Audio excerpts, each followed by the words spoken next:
All right, welcome back to another chat with Corin, a live, in-person, in-studio guest here.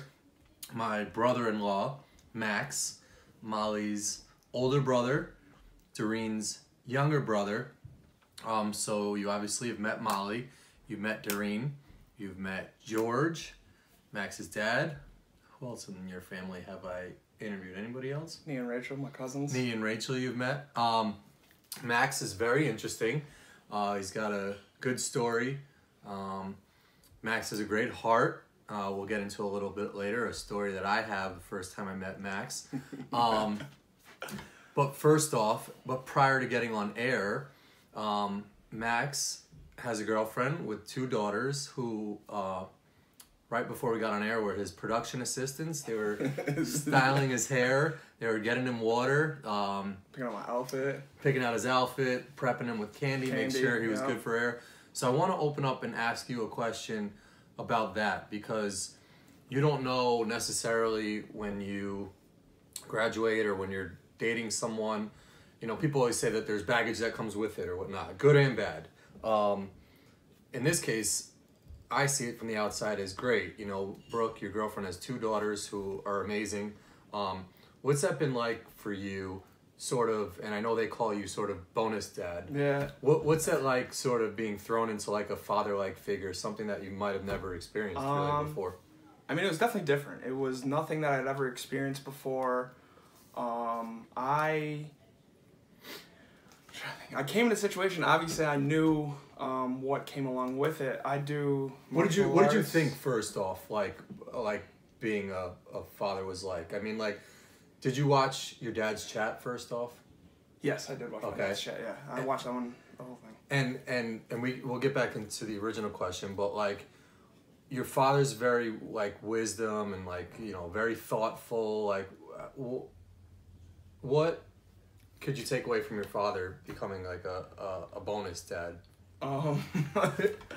Well, I guess, I mean, my dad always is careful. Like, everything he's done, he's very kind of, and with us, like, he never, you know, he's just always safety, preaches safety, and I don't know, some people call him a worrywart, but I always, I mean, and as a kid, you know, growing up, you're like, oh, stop worrying, Dad, but I think that's probably one of the biggest things. Like, even on the trip here, you know, I'm like, sit in your seat right, buckle up, or, you know, you guys don't know what could happen. Mm-hmm. And that's, I guess, really not something that I've really thought about, or, but you know what I mean, being put into the situation where I am, you know, I do live with Brooke and the girls, so I am like a father. I mean, they still have their dad, and they have a great relationship with him, but, I mean, we do kind of joke around and call me bonus dad, but I really am. I'm there a lot of the time, but that is one thing that I never really thought of that really comes straight from my dad, because my dad's always like, don't do this or don't do that, and I find myself doing that all the time. Like, I don't know. You can't walk. You can't do that. You know, you're gonna get hurt. Somebody's gonna take you, or whatever it is. I think that's just like instinctual, is just to be protective of people that you care about. Yeah, you know? absolutely. So like, you don't necessarily know, or like you don't know when you're gonna say, hey, watch out. But obviously, if they're gonna cross the street, you want to just make sure that they're good. You know, like everyone. Yeah.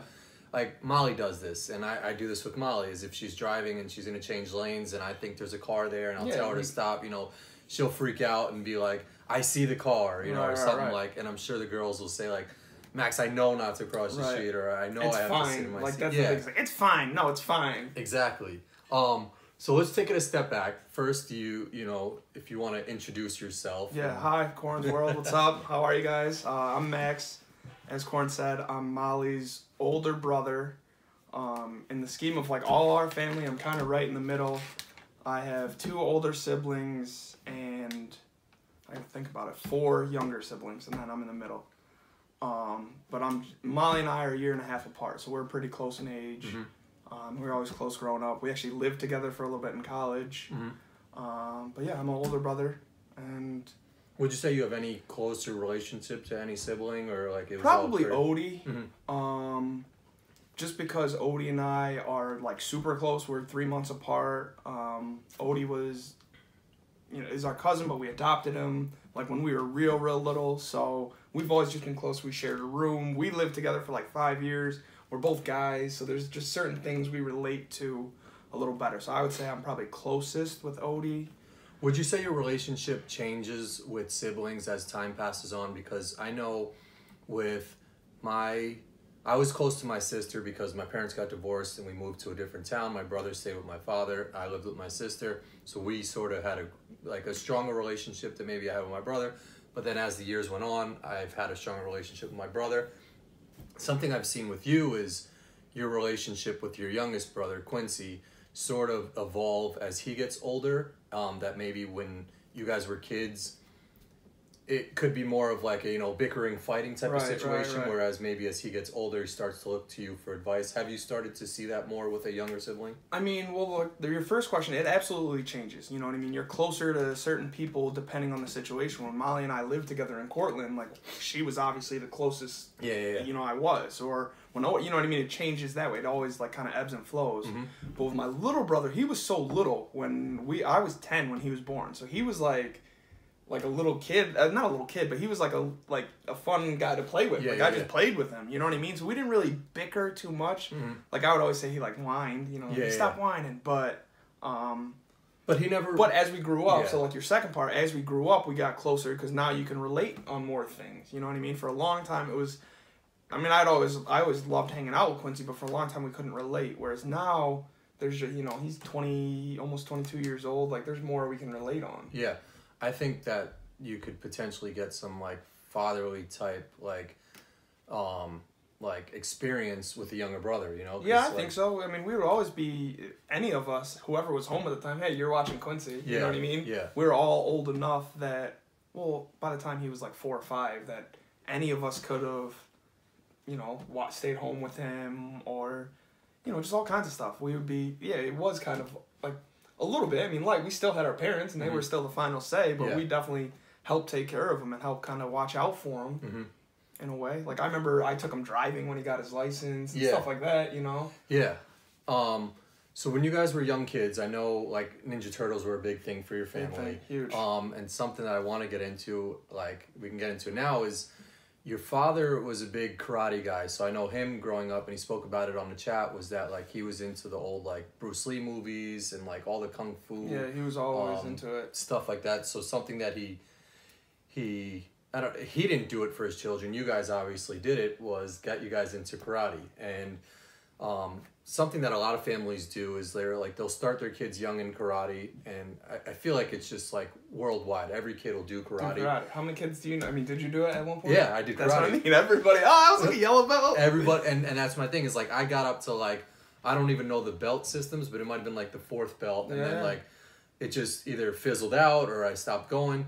But something that your whole family you guys take great pride in this is that all of you guys are black belts? Almost. So of the 7 siblings, the oldest and the youngest are not. Quincy is not a black belt, and my oldest brother, Freddie, are not.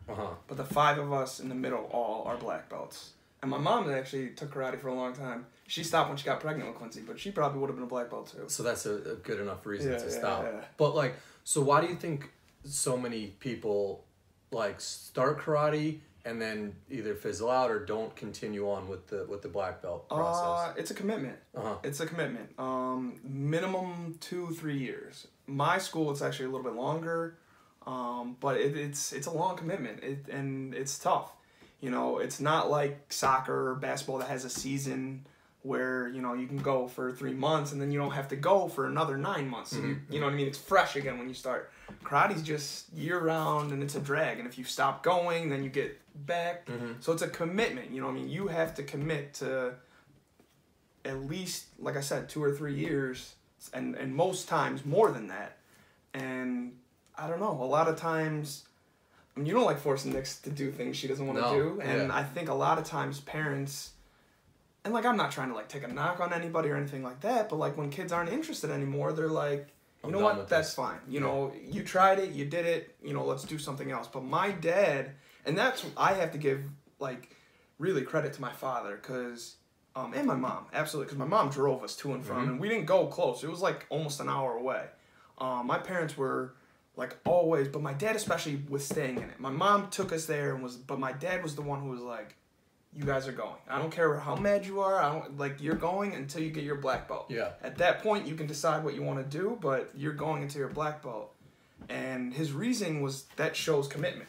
You know what I mean? Molly put it on her college application, and they it's something that you can you become a black belt and you are forever a black belt, whether you train or don't train. Like that's. I get that it helps you, and it's great that you guys all have it because we'll learn about the things that it's helped you with throughout your life. But like, do you almost feel like you should have had more of a say on if you wanted to do it or not? Like I know it's helped you now. So I'm weird because I always wanted to do it. Okay. I mean, there was times I didn't want to go, but I never wanted to quit. There was never a point where I was like, I don't want to do it anymore. Mm-hmm. Whereas most of my other siblings had times where they're like, I'm not really into it, or I'm not really feeling it. Like, and I remember Molly, but if you ask her now, like, I think that would be an interesting question for her, because there was times where Molly wanted to quit. She wanted no part of it. Yeah.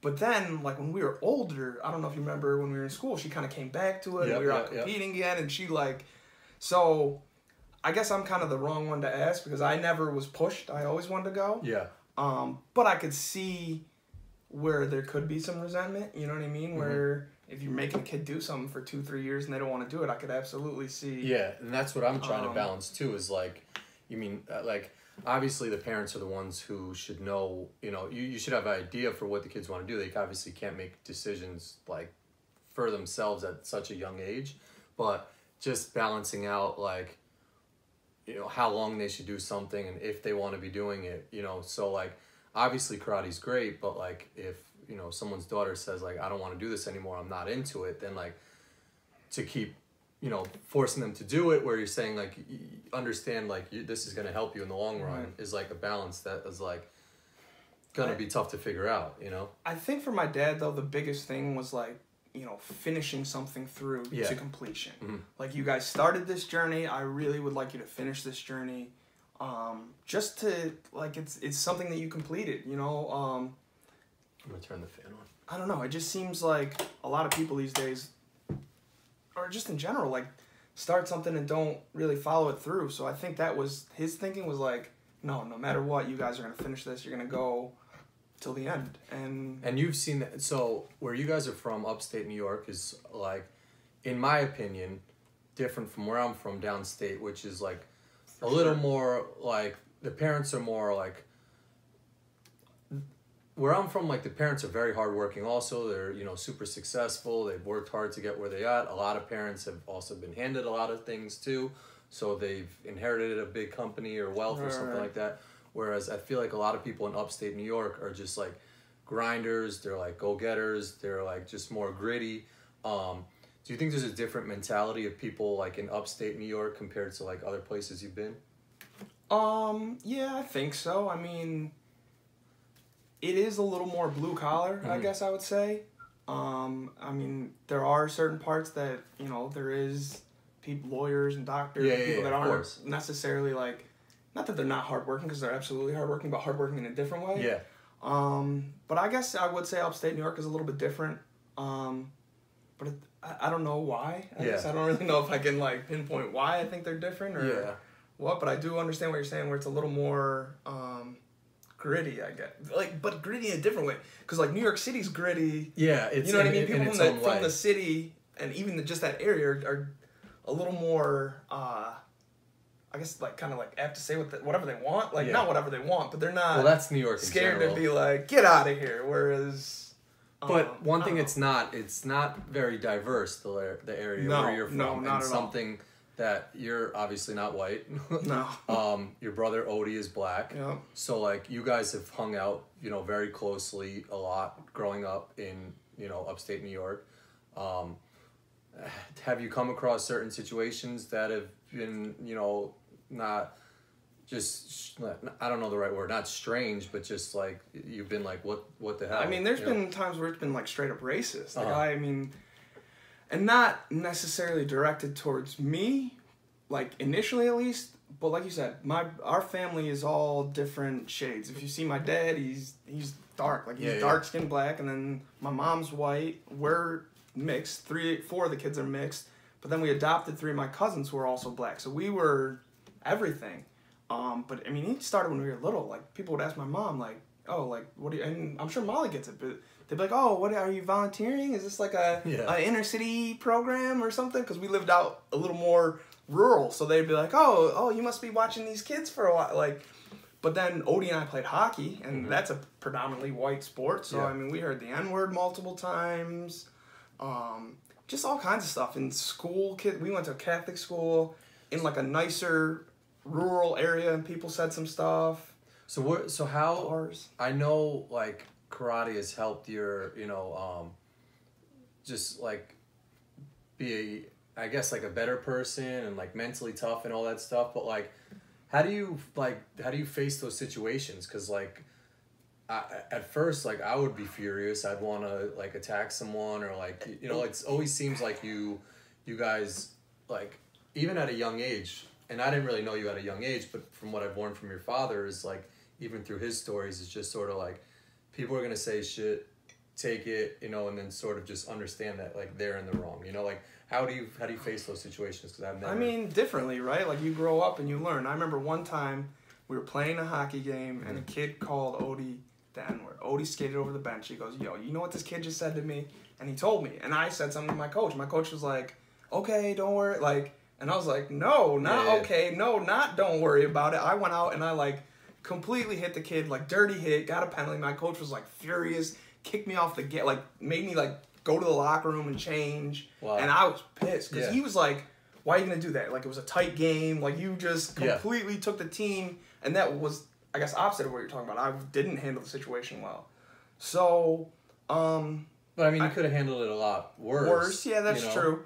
But sometimes, I guess it depends. It depended on the circumstances. And it depends. But you kind of just gotta, is it worth it? You know what I mean? Is it worth it to hit this kid? Is it worth it to, and if you really sit back and think about it, it's not. You know what I mean? Yeah. You're not going to change their opinion. You're not going to like, say, you know what? That's really not a nice, like, that's not cool. Like, but I feel like it makes you a stronger person, like, whereas, like, I don't get put in those situations, like, and not to my fault, like, I was born this way, Right. You at a young age get put in this situation where it's just like, you have to, react, and if you react, however you react is how you're going to react.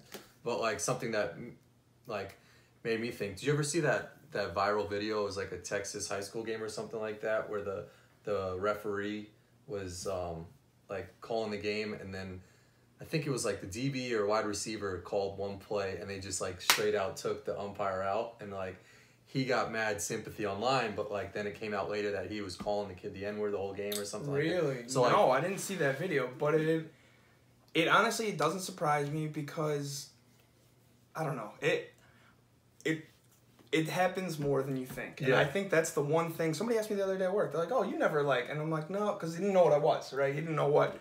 I can pass for a lot of different things. Most people think I'm like Hawaiian or, I don't know, Polynesian. I get a lot. I get all kinds of stuff. Dominican, like Spanish people come up to talk to me and all kinds of stuff. But he's like, well, what are you? And I told him.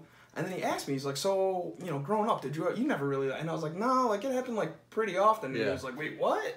And so people don't really think that it happens, but it does, like, pretty often. Like and it's not always like malicious. Sometimes it's not even, like, sometimes it's... But even little things like the coach not having your back and saying, the coach like, not having... That was, like, the one that, like, I don't know, still to this day, like, bothers me. Because, like, he was my coach. Like, you should be, like...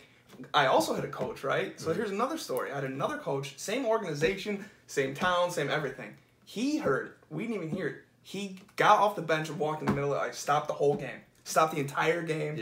Grabbed, like, the ref, grabbed the coach, grabbed the kid, grabbed my brother, like, grabbed us all, like, this is not okay. You cannot do this. So, like, I mean, I always think back about that, and anytime that guy's name gets brought up, you know what I mean? It's just, like, probably, like, that's my coach, man. He stood up for us. Yep.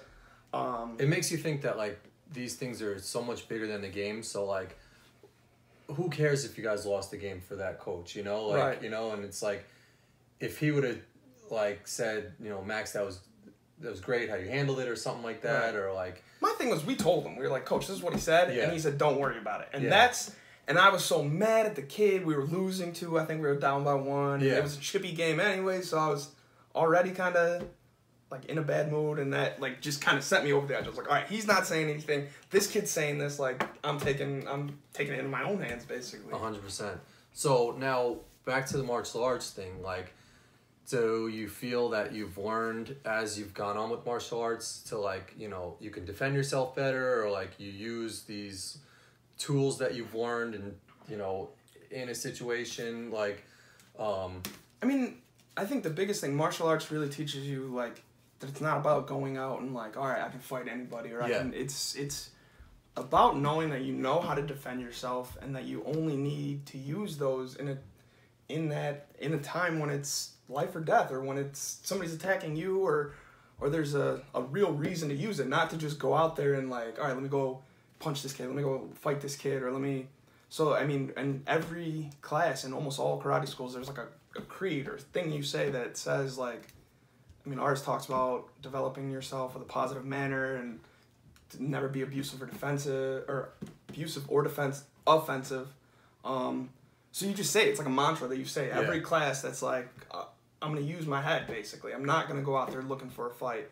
And I think all martial arts really, any good martial arts is gonna, even UFC or MMA, like should tell you like boxing. Well, it's always like there was always a respect factor. So even when you watch like MMA, like they'll bow before, absolutely. You know, or like and especially after even too. boxing, you look at these guys who talk so much shit about each other. I'm gonna kill him. I'm gonna this that.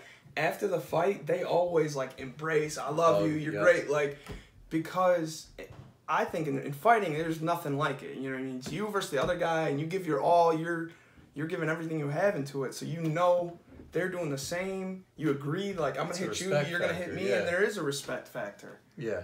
No, 100%. And you see that in UFC. You know, they'll tap gloves or like. It's always just like the people who are, and I've always said this is people who are like the loudest, who are like not slapping hands before the match or talking shit in the press conference, and then like they go out and they get their ass kicked, you know, because it's like Ronda Rousey, Holly Holm. Yeah, we watched it, or I got there the day late, but in Florida. Yeah. But she remember how much trash she was talking? She was like, "Oh, she's disrespectful. She's this, she's that, the other thing," and then crack. Yep. Knocked out. Yeah, and that's what, like, the same thing at a bar, too. And, you know, like, I try to, like, separate myself from any type of, like, altercation, or if something's going to happen, like, I sort of just, like, back myself out of that. But, like, do you find yourself sort of playing peacemaker sometimes? Like, have you ever been in a bar and, like, someone looked to you to, like, diffuse the situation? I mean, sometimes, when I'm, like... Weren't you a bouncer, too? I was a bouncer. And did anything ever go down? No, nothing ever really went down. A couple times we just had to like kick people out and be like, no, get out of here. Yeah. Like, get out of here, walk away.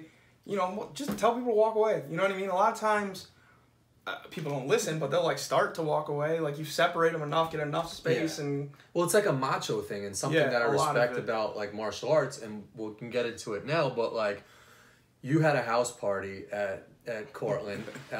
This was when I was first starting to date Molly, so I sort of knew who you were. I knew you were her brother because you guys had lived together. Yeah. But I came to the party with like two friends of mine, and it was like a Native American party or something like that. Yeah, it was like a theme party. So like, 'cause we used to have these mixers in college. And like everyone at the party was like dressed up as like a Native American Indian or something. Like, I think you had like all the brown on. I don't even remember what the theme was. No, I think that was what it was. It was Native American. Because we always had to like... Yeah. So we came to the party, we like weren't dressed up or anything like that. But one of the kids you came with was on the team I was on. So it was like our team. It was a club lacrosse team, and one of the kids you came with was on club lacrosse. Yeah. So it was like straight, because people would always bring their friends, but as long as you came with you knew somebody kind of thing. Well, and I had known Molly. And you knew Molly, yeah. I think it was like a combination of things. But. So long story short, it was like, one of the kids we were with was like taking beers from the fridge. And I didn't know he was on the Club Blacks team, so now maybe he gets a little bit more credit in my book. But not really, because he was always like being kind of like... So Max comes up to me at the party and sort of was like, hey man, we know, you know, you or your boys are taking beers, like if you could just replace them. I think at first I like asked you, I was like, is that your beer or my beer? Yeah. But he was like something I respected was that you were always just so polite and never like once... Or like, hey man, like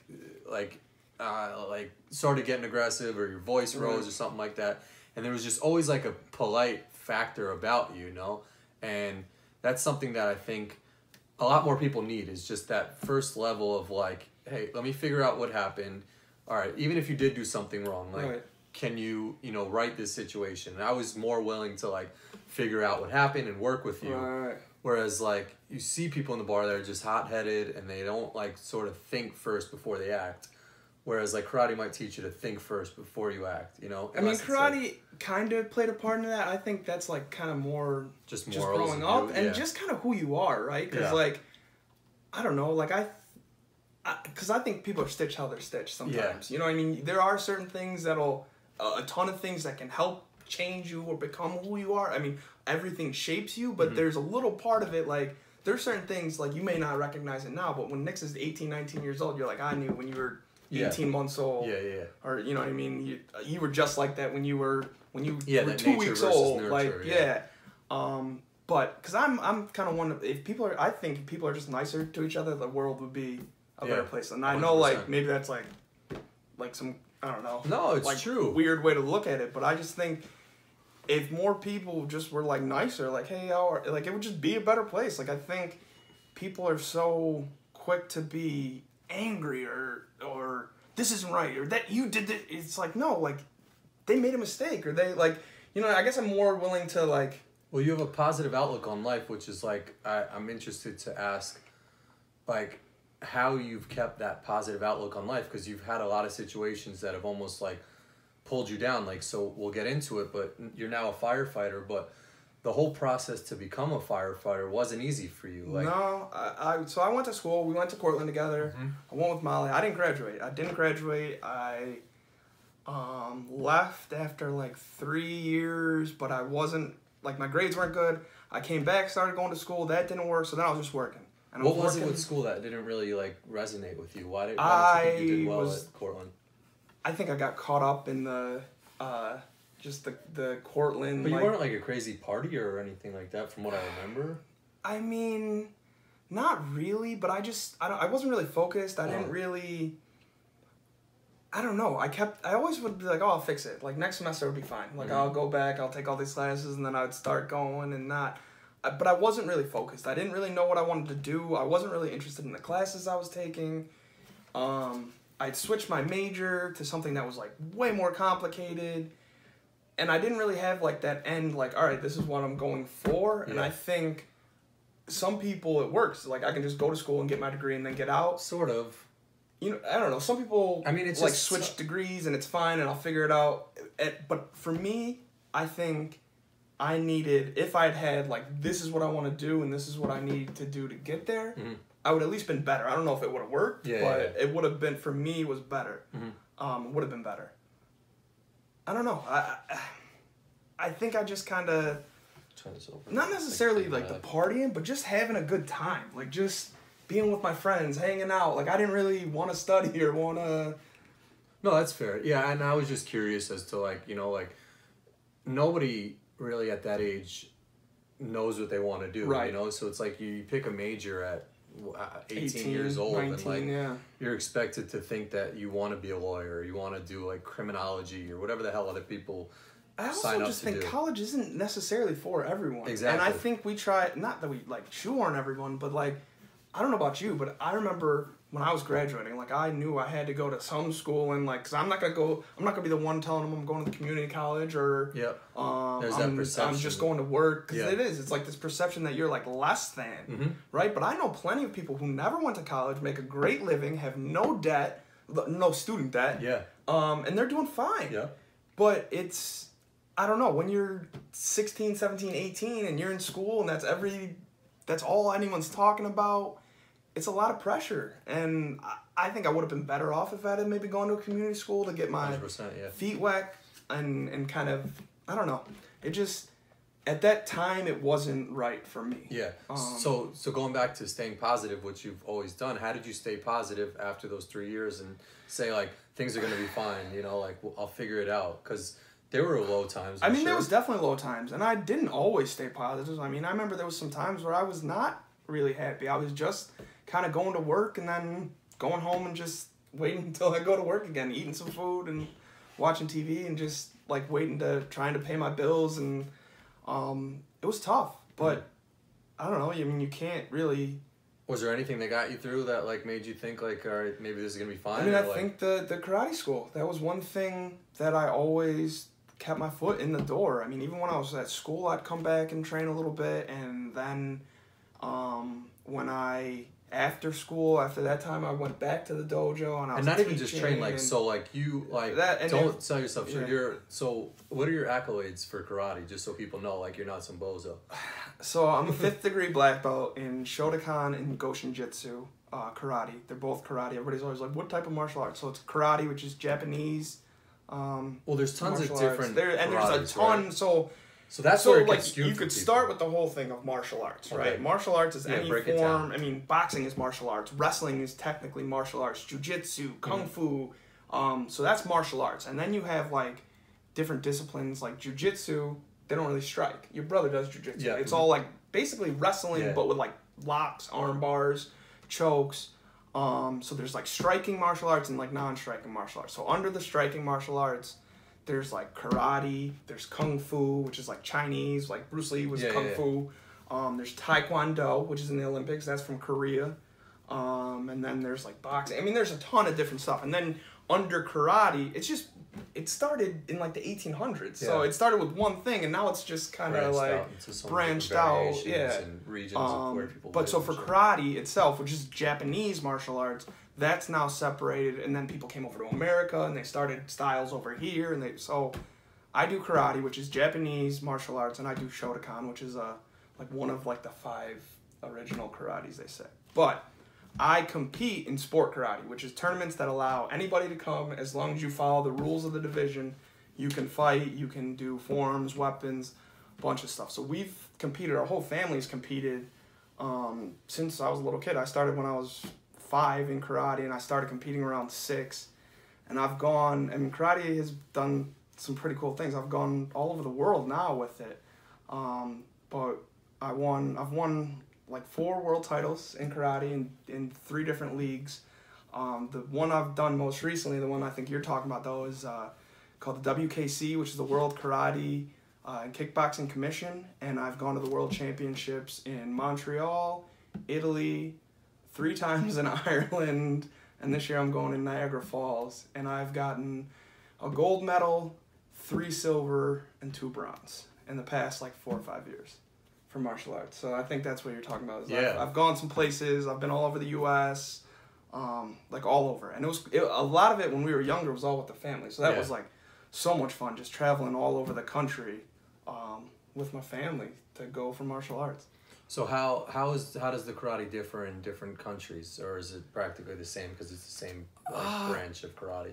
Well, so the sport karate it's just you got to follow the rules. I mean, and like the Europeans fight more than they do like the forms or weapons, and it's predominantly Europeans. There's a lot from like Central and South America, and then North America. The leagues that I'm in, there's not too many.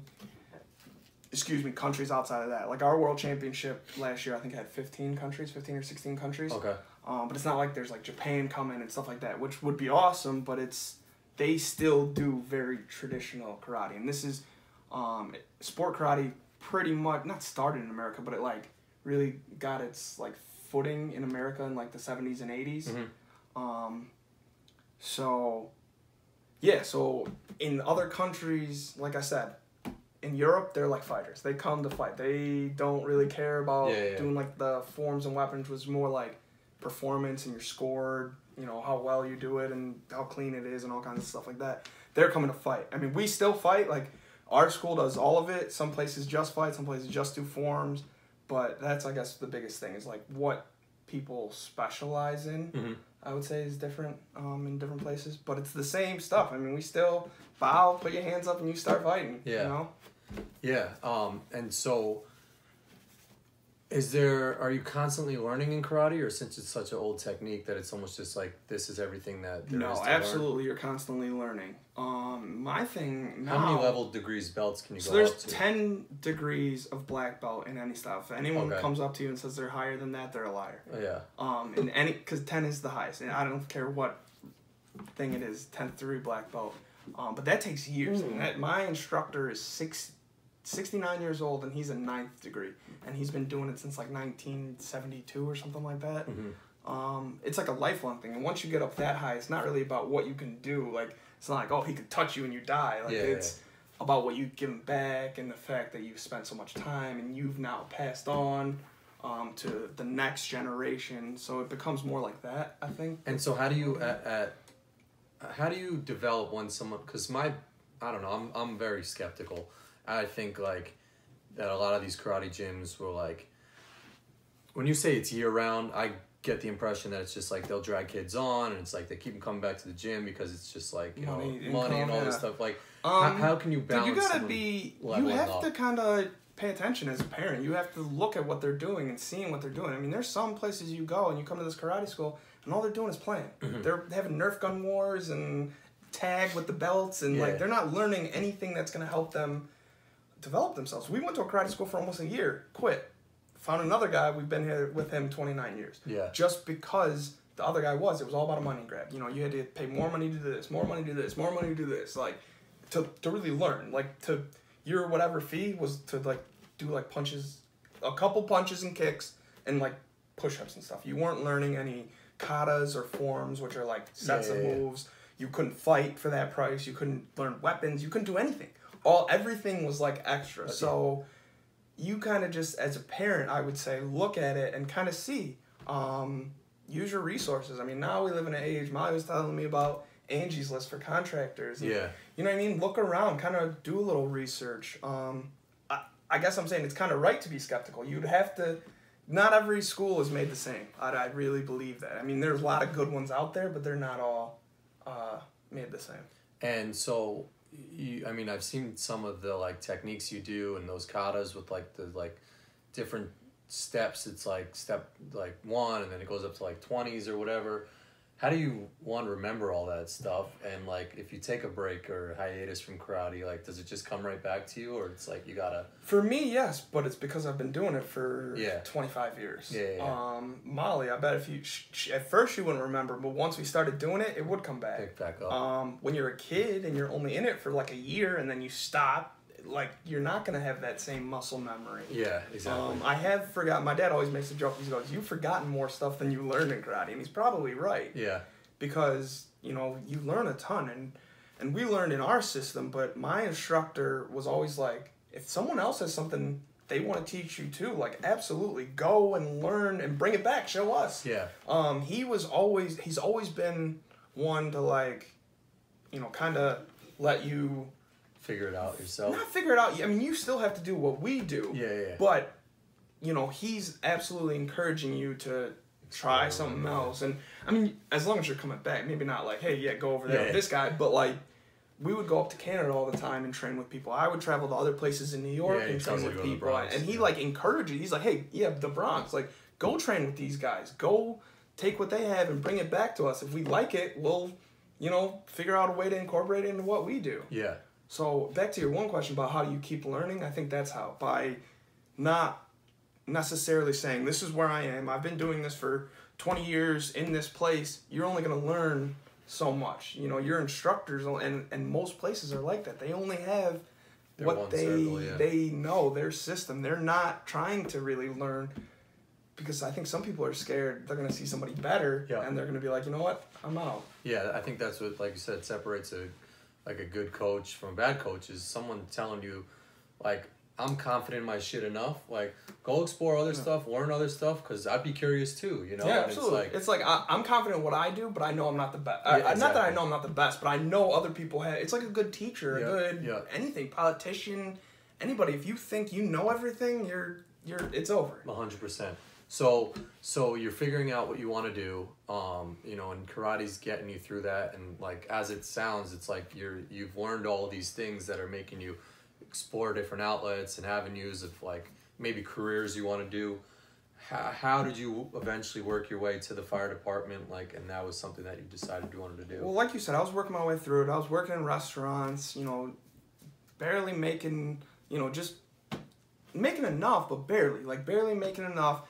Stressing myself out, like, you know, you got to work to the bone, late nights, early, you know, lunch shifts, night shifts, like all different stuff, trying to piece it all together and still go to the dojo, which was great. You know, it was helping me go all over the world. I was teaching, working with kids and teaching classes. It was great. but I knew I had to do something else. So I was always kind of looking and keeping my options open and trying to figure out, all right, what else can I do to support me being able to do this and being able to support myself?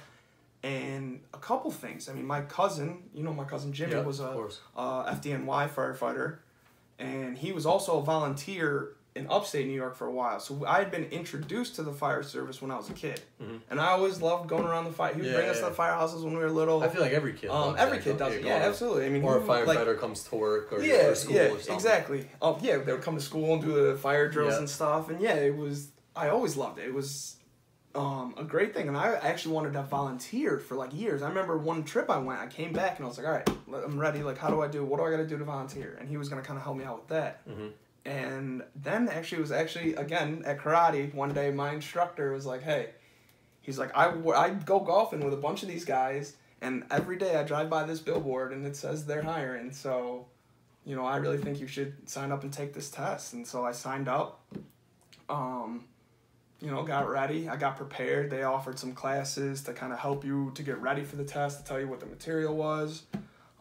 So studied, got ready, took the test. And then it was a long process in between. I kind of thought, all right, I'm going to take this test and maybe I'll find out if I'm going to get it. And it was like 7 months later, I got the results. Initially didn't get it. Then I had to like fight for it to get in. No, that's what I'm saying. Was why is what is that whole process? Why does it take so long? They just want to make sure that they want to make sure you're a good candidate, that you're a good person, really. I mean, it's just like any other civil service job.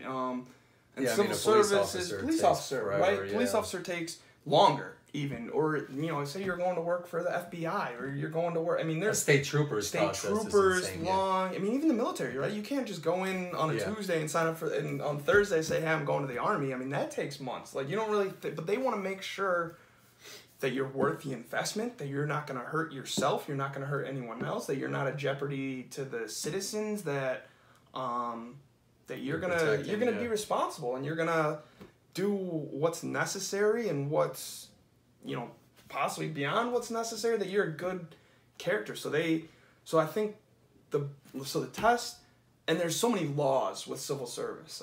There's like processes and how it has to go and how you you can't just say, all right, we're gonna give a test tomorrow, and then there's all types of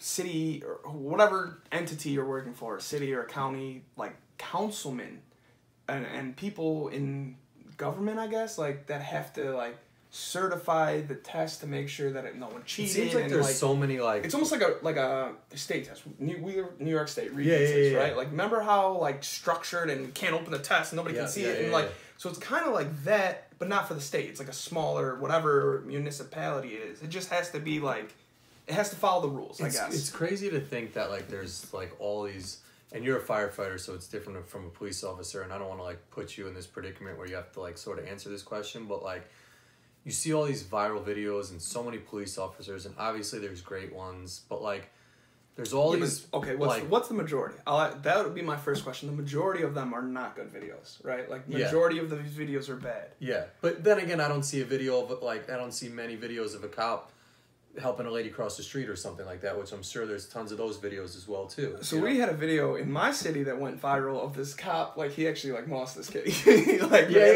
You're starting to see these videos of cops playing basketball with kids and stuff like that, but you still see these videos of tons and tons of cops killing somebody or doing all these terrible things where it's just I know the process that you went to become a firefighter, and it was... And theirs is even more extensive. That's more the thing. Extensive, but it's way more extensive. Not way more, but it's what we have to do and then some.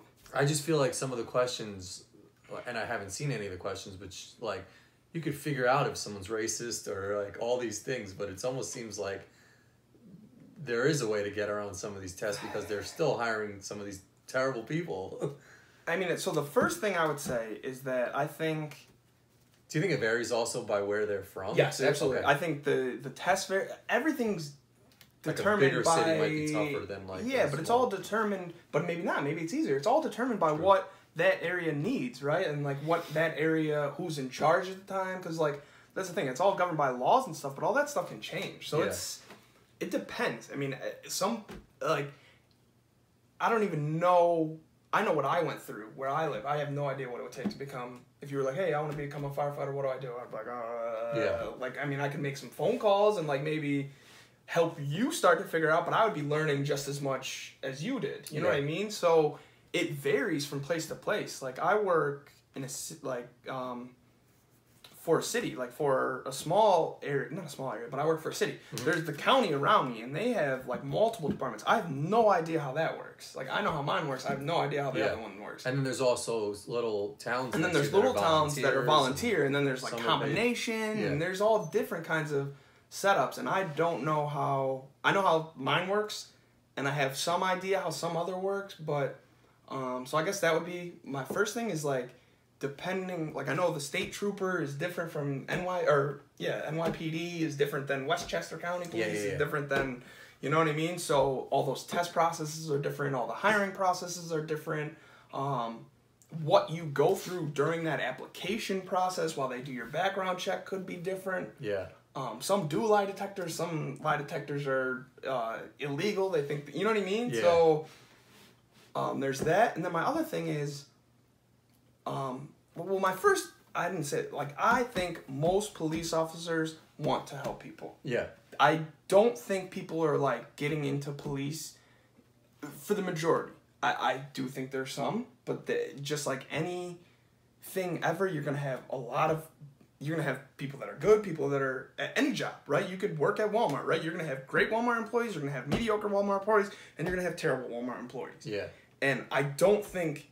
Well, I think that Walmart and like a firefighter, that's way different. That's way different. But I'm just saying, across any profession, you're gonna have. Do you come across any firefighters that are like, I don't want to do this shit. I don't want to go to this fire today or something like that. Where you're almost thinking like, well, why'd you sign up for this job? Kind of lazy, or maybe not lazy, but you have people that, where you do are like, wait, like really, like that's what we do. So yes, I would say yes. I mean, I would say it's a very small.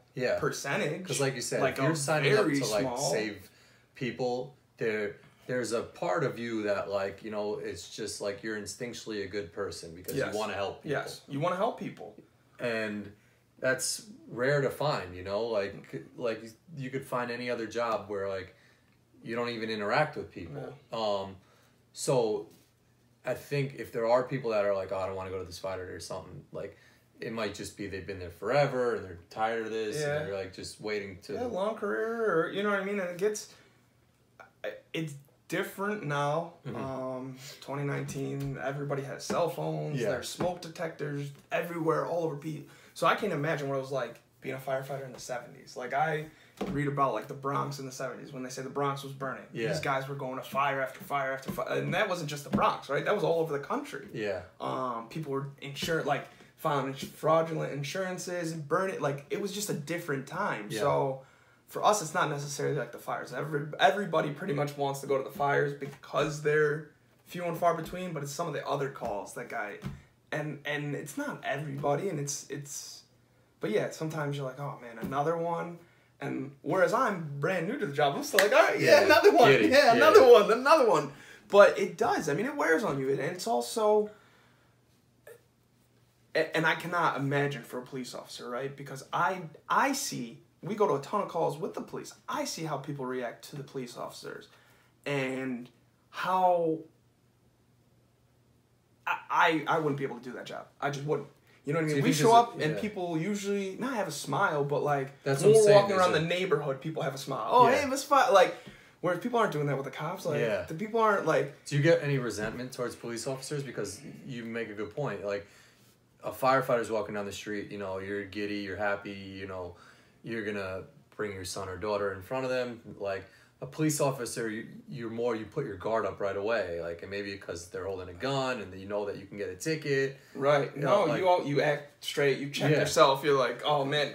Exactly. Classic examples when you're driving, you think it's, oh dude, I think that's a cop. Like, I got to slow down, turn my music down, put my phone down. I don't want to, give them anything. So is there any like clashing of the guards when you guys come on site because you guys both are there? No, I haven't really found that because we're pretty much on the same team. You know what I mean? Like we are, meaning that at the end of the day, trying to help them, trying to figure out what's going on, trying to like help. Like, I mean, there's a ton of stuff that police officers do, and like everything that you just don't realize that they do. So we're trying to help them, they're trying to help us. So I wouldn't say it's resentment. I think most of them are happy that they're doing that, and most of us are happy that we're doing what we do. I think it's, you know what I mean? Because I sit here and say I can never do that, but I've heard plenty of police officers be like, I can never do what you guys do. So it's different. Like I don't find really a lot of resentment. It's almost like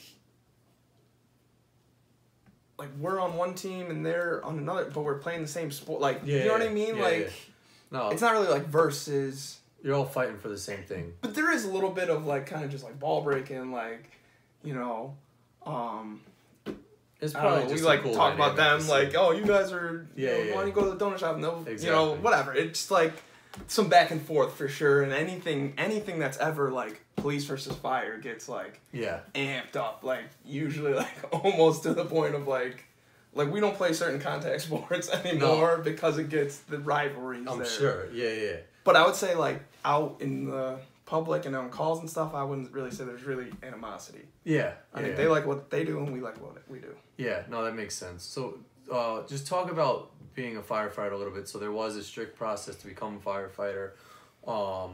There was obviously like a physical exam and all this stuff. So you graduate and then you were like basically for how long now were you sort of like the rookie at your firehouse? I mean, I'm still I'm not like, but like now there's a new class of people coming in. There's actually 2. Okay. But it was weird because the last one, no one came to like my specific work group, whereas this one, like a whole bunch of kids came to my work group, so it's a little different. So there was people underneath me, but not that I worked with directly, I guess. But I'm still new. Like I still consider myself a new guy. People on the job still consider me a new guy. So did you have like thoughts going into the firehouse of like? Oh, so nervous. I was so nervous. I minded like every P and Q. I was on my best behavior. But were you nervous? Like, I mean, like, cause I'm not brave or anything like that, but I can't imagine like. I would just be thinking like, oh my god, there's gonna be there's gonna be a huge fire and not that I mean you're nervous, but you look to the guys around you. That was the one thing. I got more nervous when they were like, hey kid, what are we doing? Yeah. Right? When I got off the truck and I see them and we're doing this, like I was like, all right, this is what we're doing. Because and our academy was extensive. It was like 8 months long almost. Yeah. It was super. I mean, I knew nothing about. Other than, like, I see some fire trucks, and I knew nothing about the fire service at all.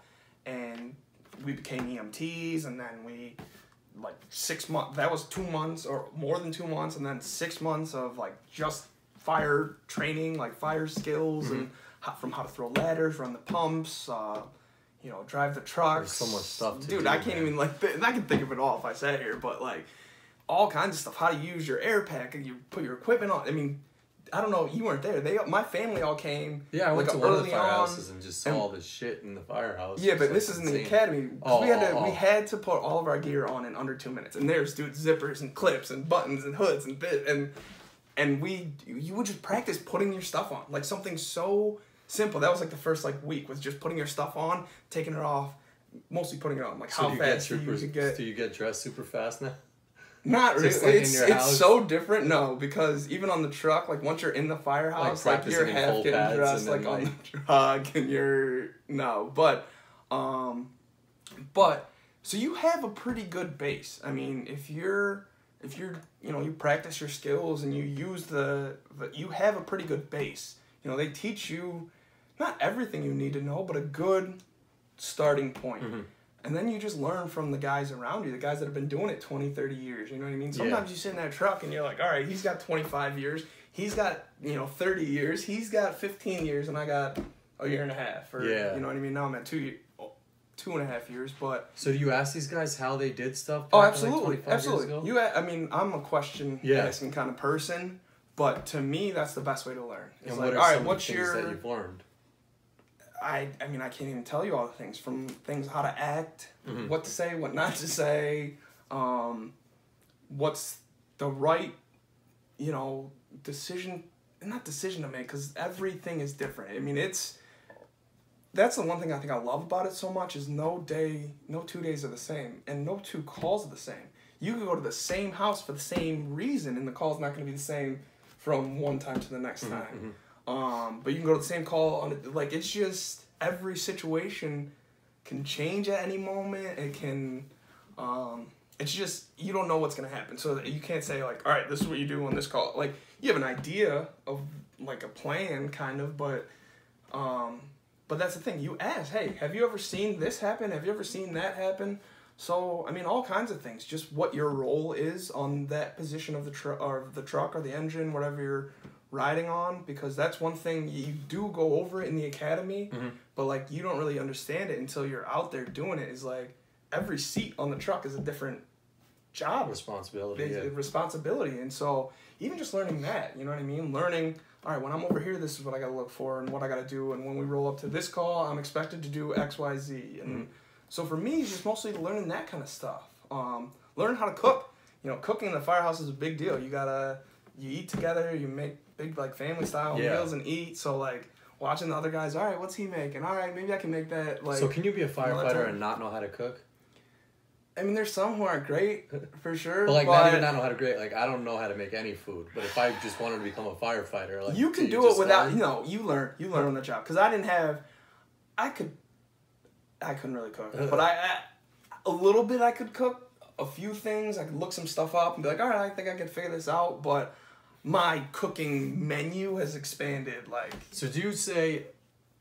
And I don't even know if this is true or not. But now, like, so firefighters can retire after I don't know, like 30-something years or something. Again, that depends state to state. Oh, it's really? different state. But there's some age limit where you could stop, right? That's like yeah. Most places have some sort of like either pension system or some sort of retirement system that after a certain amount of time you're vested in your system and you can retire.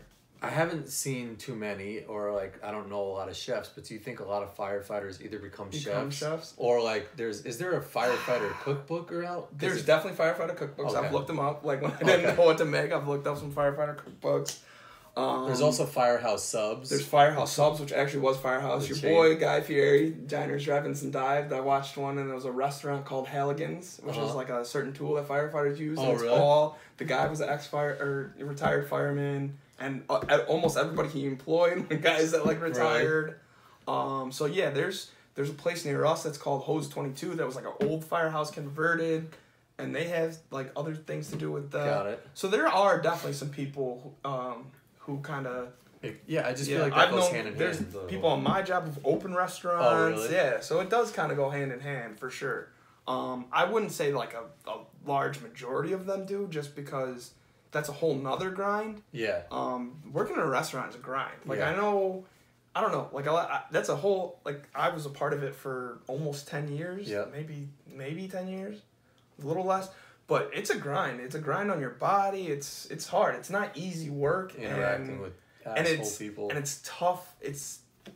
You have to work hard to hopefully make...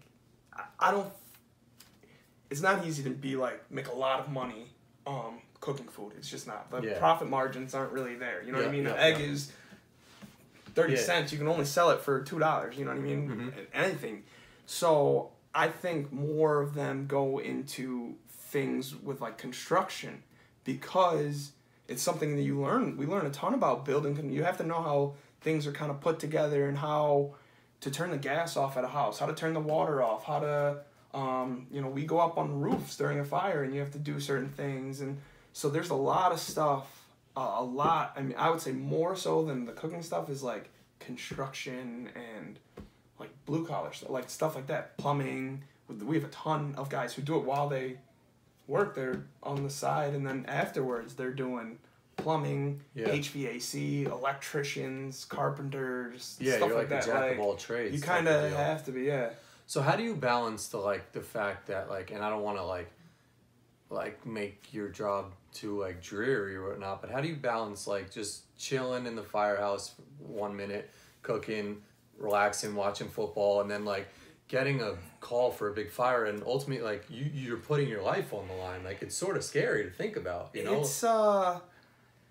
again, that's another thing, like, the guys and girls that I work with. You know what I mean? You having a great day 1 minute, and then the next minute, your whole, everything just changed. Yeah. What you just saw, or what you just did is not normal. It's not something that most people deal with. And you could go 2 in a row. You could go, you know what I mean, days in a row. You could, however it works out, you know, a couple times in a month, seeing things that people don't see in their whole lives. Do you almost just not try and think about it and just take it as it comes? Because, like, that would worry the shit out of me, man. Is if I'm making some pasta and then I get a call that it's just, like, a burning house. It's, like, suited up. Yeah. No, I think... I mean, again, I'm still pretty new at this, so I've seen... Well, your first call was a big fire, right? Not my first call, but my first week I had a pretty big fire. It wasn't my first call, no, but it was very early on. We had a call where we delivered a baby pretty early on. So some of them are not always bad, right? Like, that was probably, like, that was the coolest thing. Dude, I literally held this thing. I was the first face this baby saw. Wild. I feel terrible for this kid. No, it went well. It was fun, but it was wild. But again, you just kind of look to the people that you work with, the guys and girls that you work with, and, you know, not how to act, but how to deal with it, how to talk to about it. If you know, if it was something really bad, you have 3, 4, you know, some fire out, double house, single, like bigger houses, you could have 10 guys to talk to it about it. And then my fire department, I believe almost all the fire departments now have some sort of employee assistance program. I mean, I'm sure your job, like all jobs have employee assistance programs where you can go. But is there like a hotline you can talk to? We have a hotline. We have a place you can go and sit down and talk to them. That's good. So yeah, that's awesome. There's services to help you, and it's all confidential. So like, no, you know, because you around the firehouse. Because exactly. This guy, he's whatever. Yeah. You know, he can't handle it. He can't hack it. You know, he cried it. You know what I mean? Yeah. Like, but and like you said, some of this stuff is serious. So, I guess I don't really have an answer for you other than I try to talk to the people that I work with, and if I feel I need to, I will absolutely use those employee assistance programs and speak to a professional. But how do you try and keep, no pun intended, like the same fire you have now as a young firefighter that, like, maybe you see some of the old firefighters that, like you said, or maybe just like, so I'm over that, I don't want to go. To me, you said it earlier, your life could be on the line at any minute. Yeah. So you get comfortable. I mean, I know I need to lose a little bit of weight because I know this job is serious and you have to be in shape. You have to be ready. Like, in 2 seconds, you could be pulling somebody out. You could be hanging off a ladder. You could be, you don't know where you could be. So you have to take it serious because something can change. I mean, now that I'm in the service, there's tons of websites and stuff. I mean, Instagram, I follow a ton of different fire just pages on Instagram.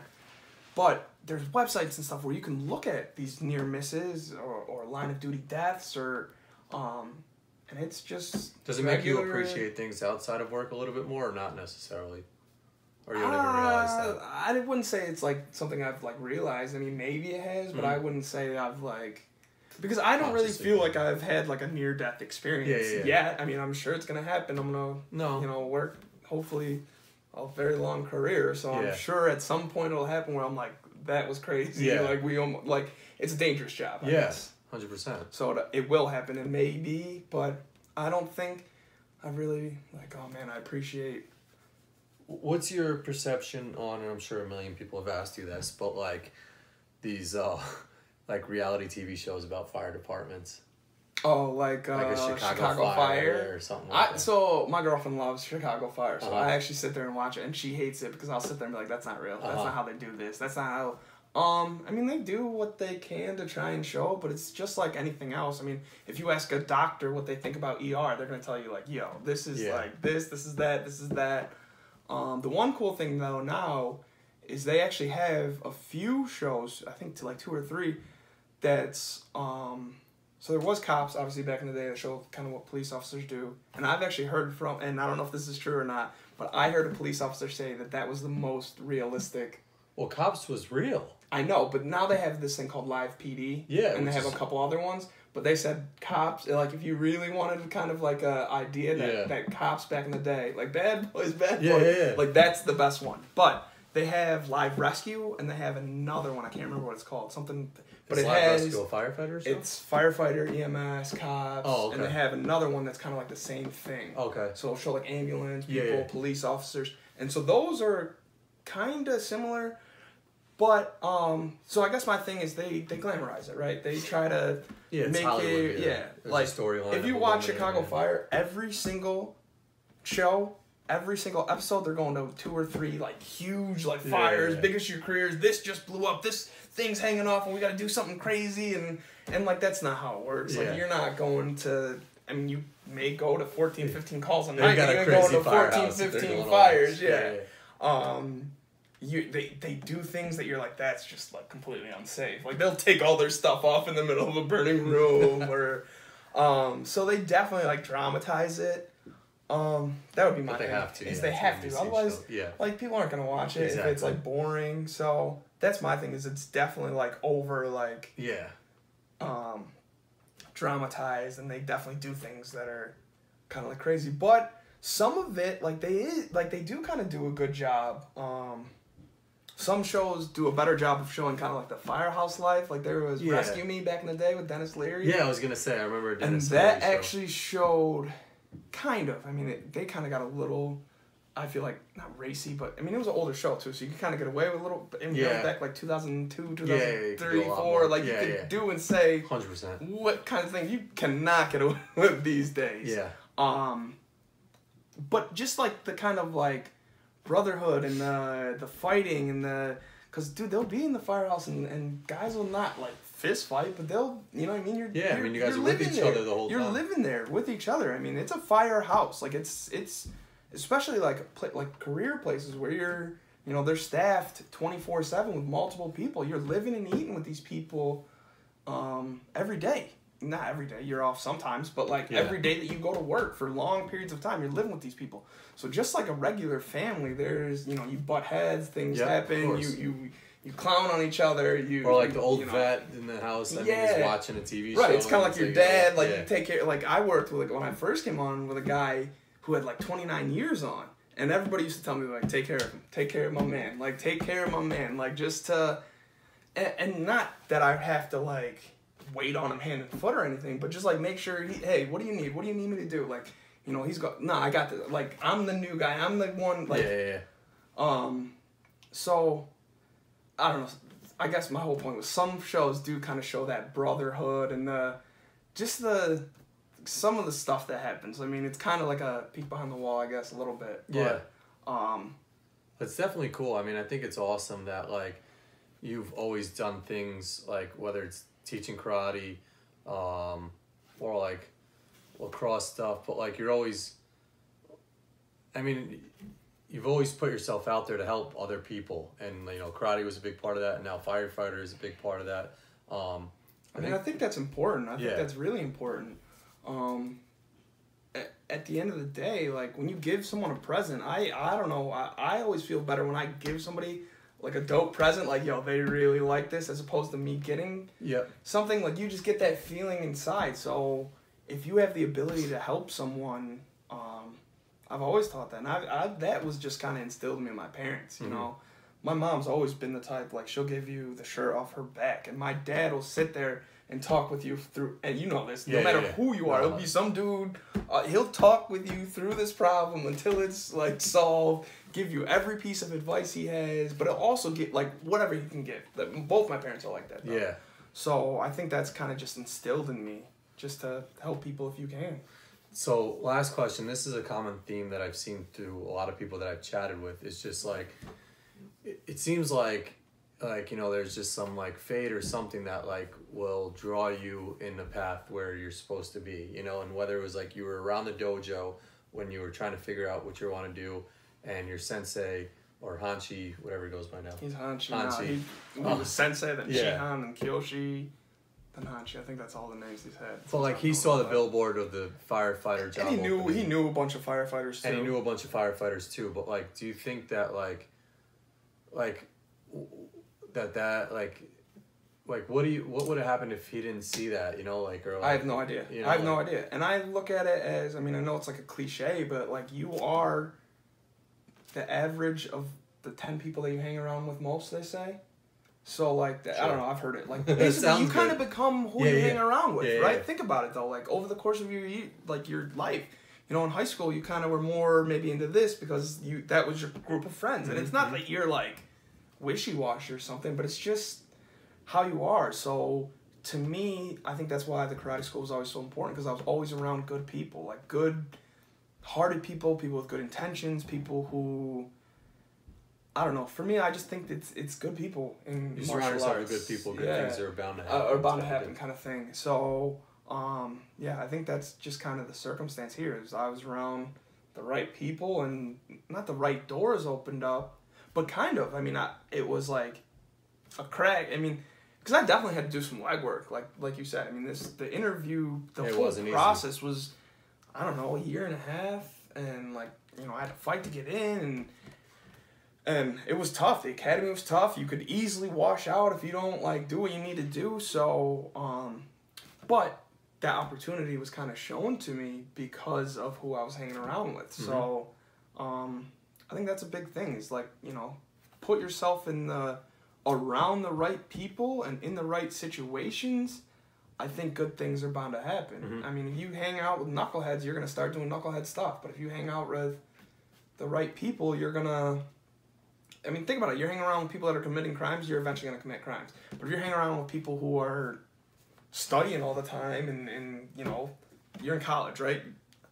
You're hanging out with people who are partying all the time, and hanging out with people who are, like, about the grades and about... You're kind of going to go with those people. You know what I mean? Yeah. So...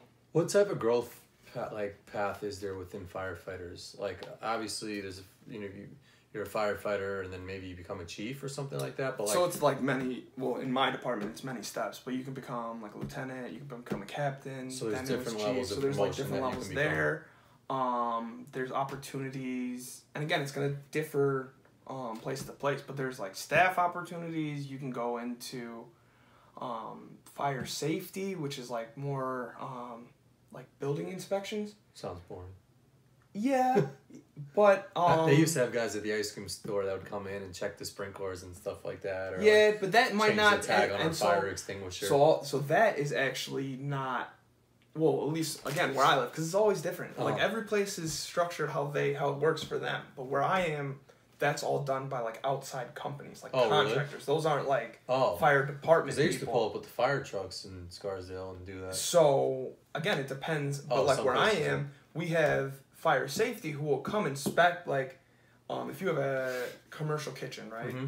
We won't inspect the commercial kitchen. Like, that's above but we will go, if you have, like, a little store or a little shop or something, we'll come in and just check that you have your up-to-date sprinkler inspections and extinguisher inspections and making sure you have smoke detectors and just those things, like, the fire safety things. But then there's a whole nother division that does anything that's like above our capacity.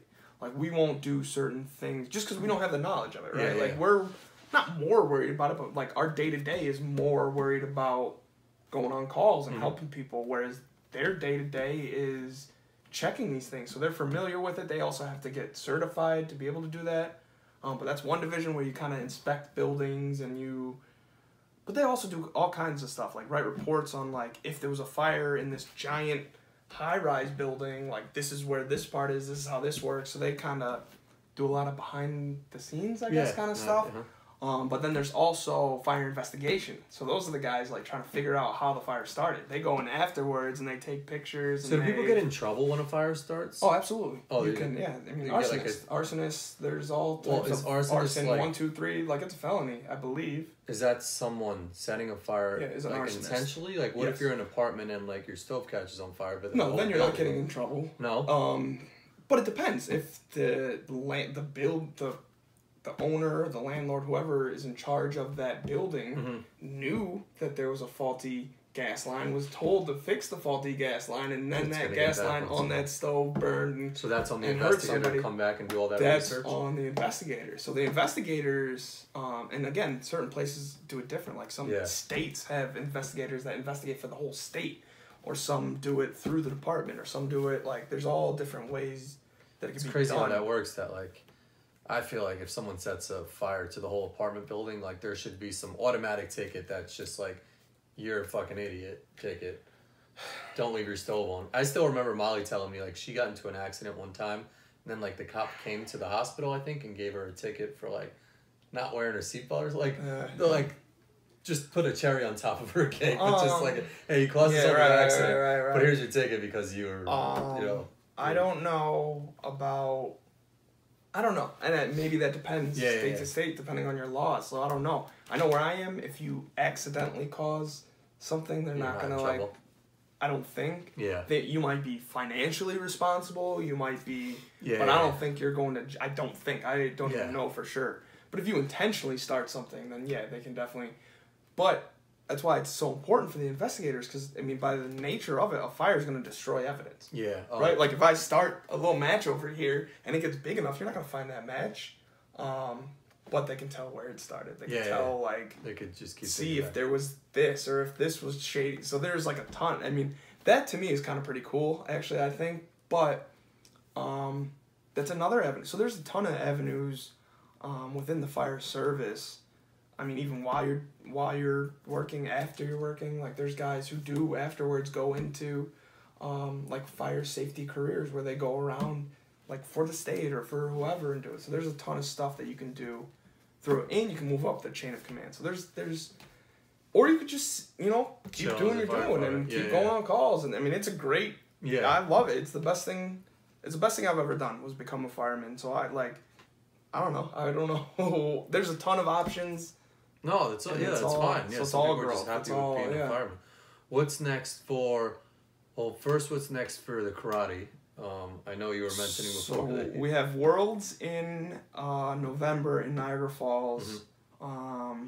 I qualified for a couple divisions. Actually, we all did. Me, Brooke, and the girls all qualified for some events. And you still get geared up about the karate? You still? Oh yeah. I mean, I haven't been training like I should, and not that I actually am a little bit worried. Like, I got a little bit of time, and I've been doing it a while, so if I really kind of bear down, I'll be all right.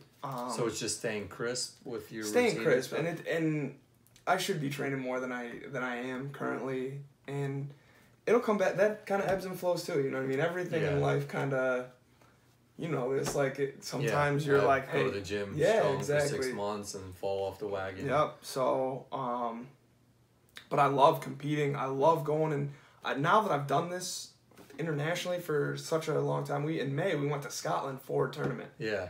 And I didn't even mention that. Went to Scotland for a tournament, and that was amazing because that was not Worlds. That was a guy that I've met at the Worlds tournament now like 6 times.